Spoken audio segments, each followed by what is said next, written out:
I've always loved Cartoon Network. When I was growing up, it was my favorite channel. Even today it has some good shows like Adventure Time and Regular Show.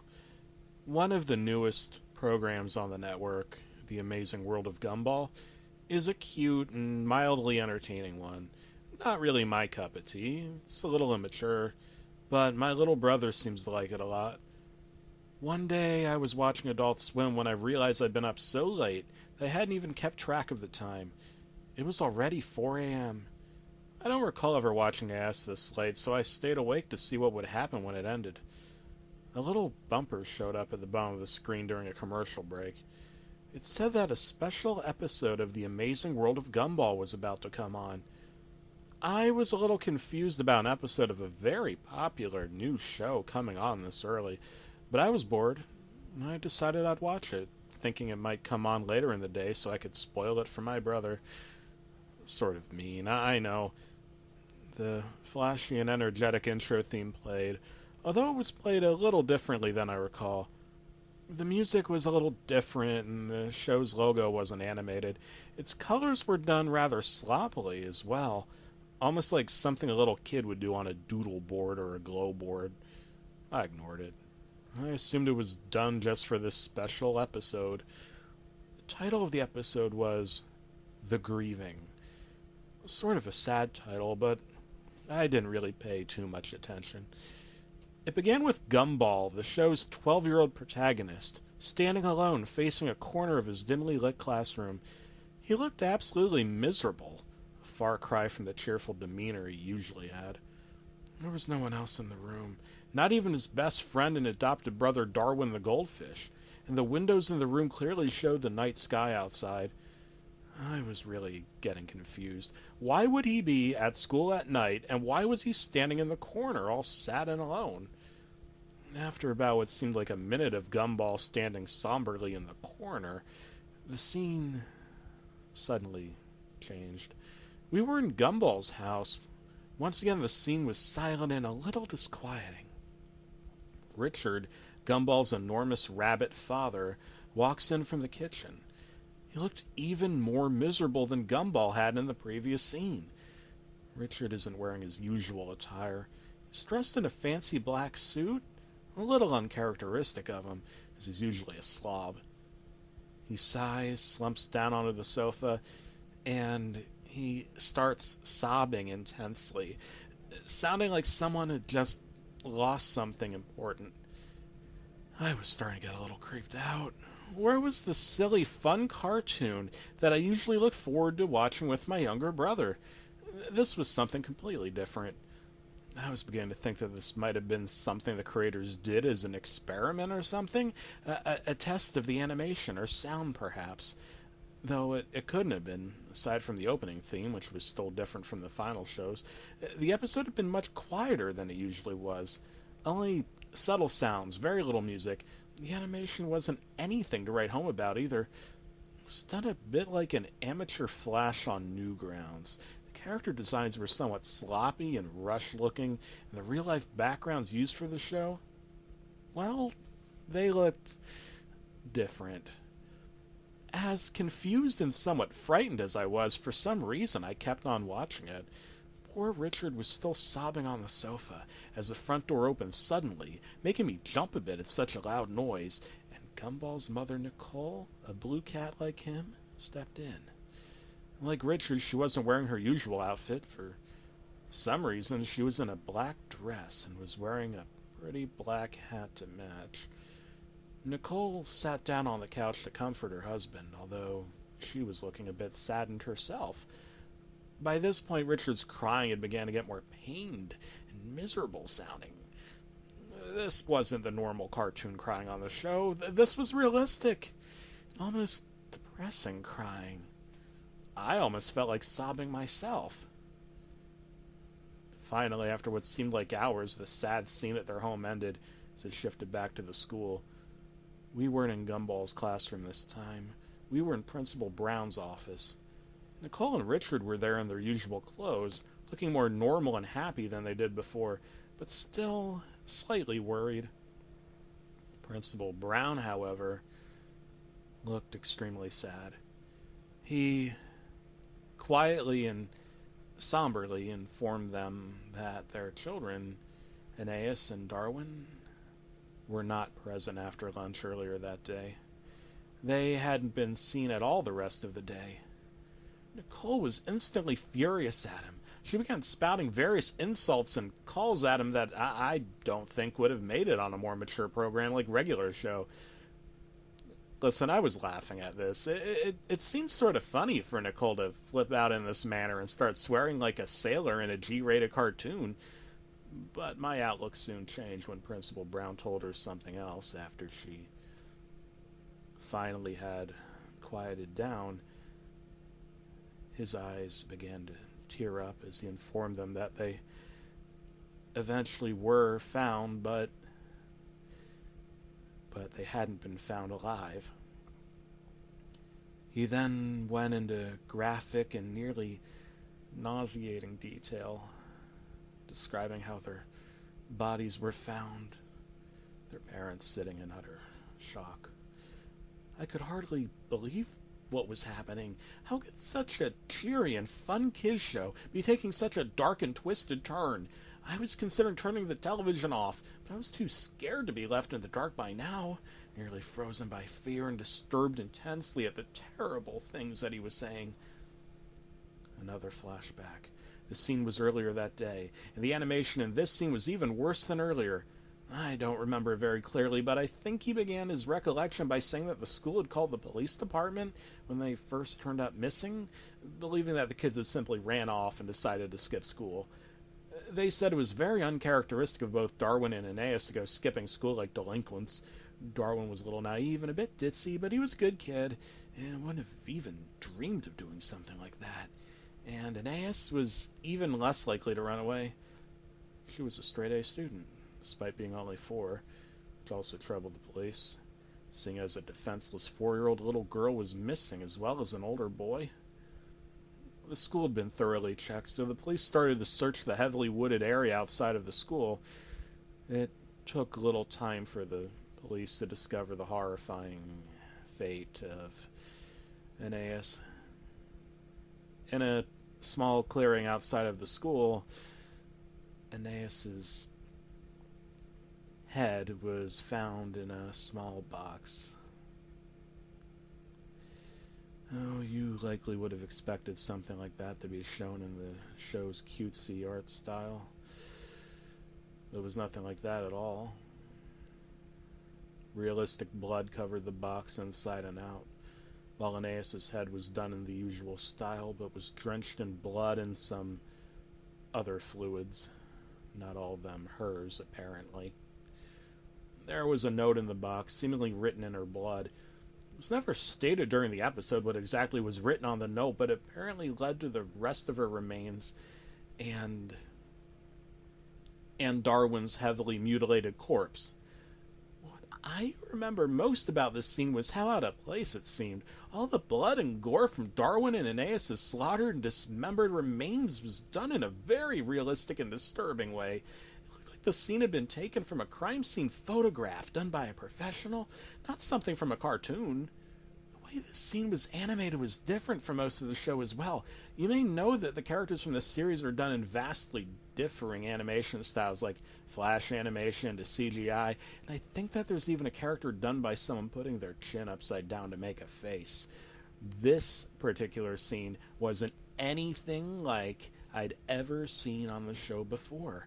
Every little detail on Darwin's face was clearly illustrated. He looked a little like a zombie. His face was very pale. His eyes had been, gouged out by someone. Aeneas fared no better, or what was left of her anyway. Oh, her stomach had been slit open. Her intestines were strewn around the trees and bushes in the woods, done once again in a very morbid and realistic style. I was feeling very ill by the time this incredibly disturbing flashback had come to an end, so I quickly ran to the bathroom to vomit. I felt better after upchucking, so I'd realized that I had good timing and had ran to the bathroom during a commercial. It was then I noticed that the show had been running twice as long. usually ran for 11 minutes, but this episode was running for around 30. By then I was wondering if there was any information on the Grieving on IMDb or something. So while the commercials were still playing, I looked up some information about this episode on Google. Nothing came up. No information remotely similar to the plot or name of this episode existed anywhere. Now, incredibly scared and wondering if anyone else was watching, I quickly dialed my brother Larry and asked him to turn on Cartoon Network and see if he was seeing the same shit that I was. He was pretty mad that I woke him up at this hour, but he's a nice guy and told me he would see for me. I thanked him and stayed on the line as the show came back from commercial break. The scene had thankfully panned away from the horrific sight of the children mutilated. It was back to the principal's office. I asked Larry if he saw some cartoon animals talking or crying, since that was what they were doing on my TV. To my surprise, he said that he saw nothing like that. Instead, it was a rerun of an old Looney Tunes short. In utter shock, I dropped the phone and ran over to the TV to turn it off, and as hard as I pressed the buttons, it wouldn't shut off at all. I tried every single button, and none of them did a thing. I tried unplugging the whole thing as well, but nothing worked. The TV stayed on no matter what. Larry had hung up, assuming that I was playing a joke or something, I guess. And I was alone once again.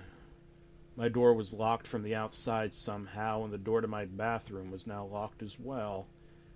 It seemed I had no choice but to call the police, since my other family members were gone that night.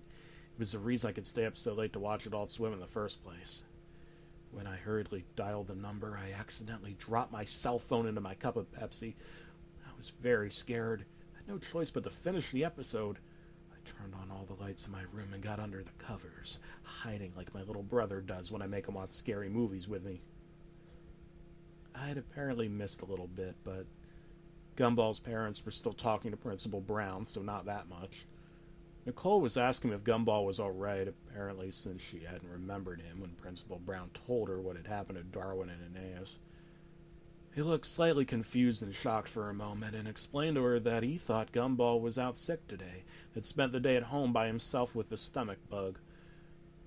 Nicole screamed and wailed, while Richard quietly told him, in a very out-of-character voice, that they thought Gumball had got on the bus this morning, but it didn't seem that way.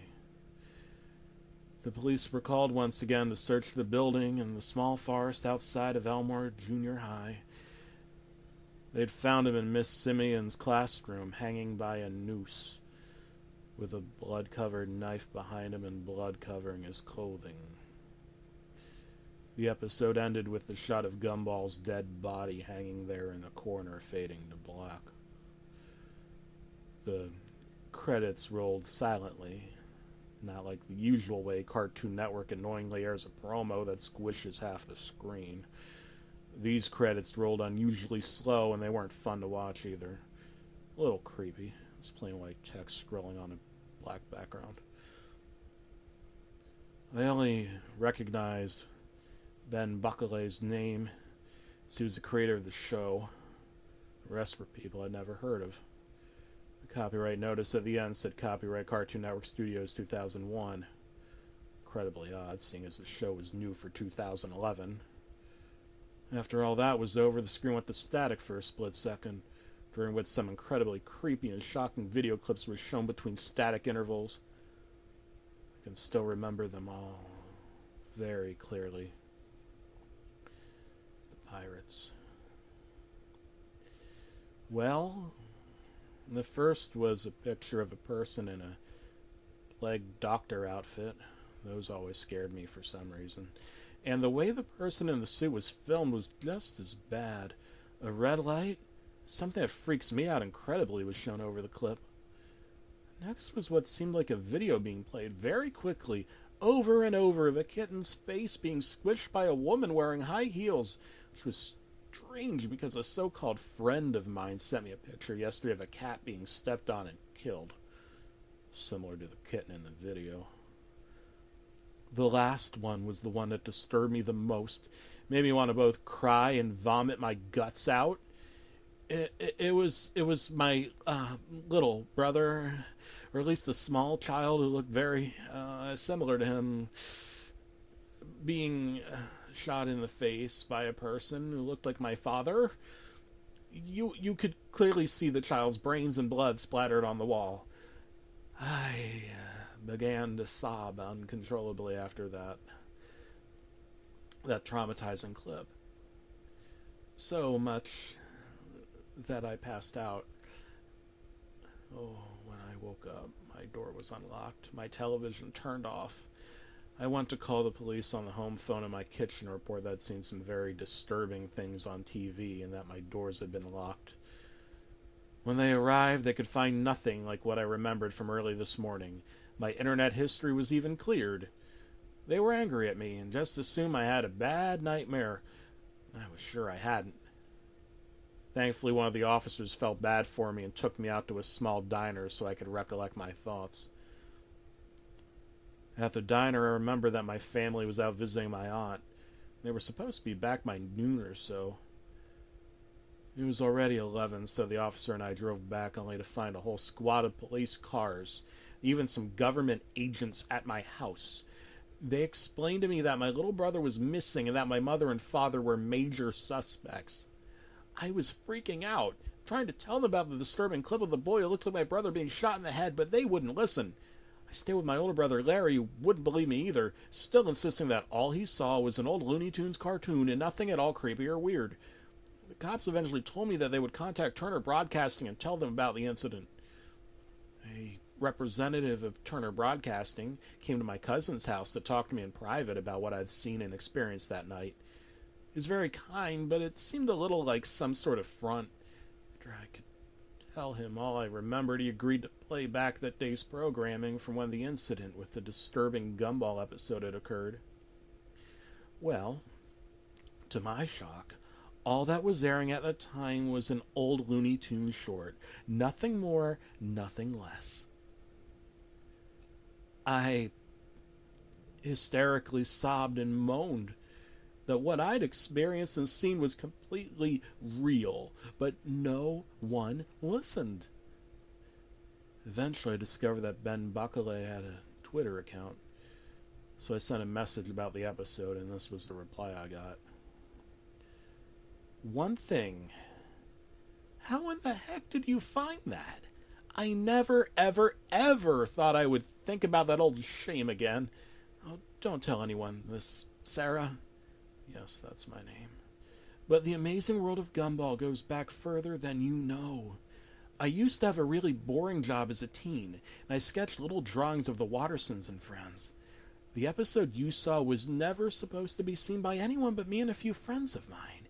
It was a very, very awful thing to do, but we made the episode as a joke. A guy from my old job who everyone hated had lost a child to a crazed serial killer. He's apparently still out there. Somewhere.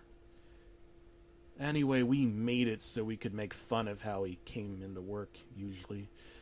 Crying like a fool, which is why you see Mr. and Mrs. Watterson cry so much in the episode. I know, I'm deeply sorry for what I did, which is why I tried to bury that stupid thing years ago. Literally, I went out into the countryside with my mates and dug a hole and buried it. What I don't get, though, is how you describe the blood and guts and stuff. We didn't have any scene with Darwin and Aeneas's bodies being found. All that happens in the episode is the parents are informed of the kids being found dead and them crying like crazy. We didn't even draw anything in the episode like that at all. We're not that sick. Now, this is my theory. The lunatic who killed the man's child found the tape we buried, watched it, heavily edited it. Then he hijacked the local TV station near you. Somehow he got the episode to air on your local Cartoon Network station. Now, why your brother couldn't see it, I have no idea. Why it seems you're the only one who saw it, I have no idea either. Sorry, but I just don't know. Now, for the explanation you've been waiting for clips at the end, I don't know. I don't. I'm deeply sorry from the bottom of my heart, but I don't know why those clips were aired. I just don't. I'm sorry. I really am. But me and my mates are just the ones who made those scenes with Richard and Nicole crying. That's it. I'm so sorry, Sarah. I'm so deeply sorry. Best wishes, Ben Buckle, and everyone involved with the grieving.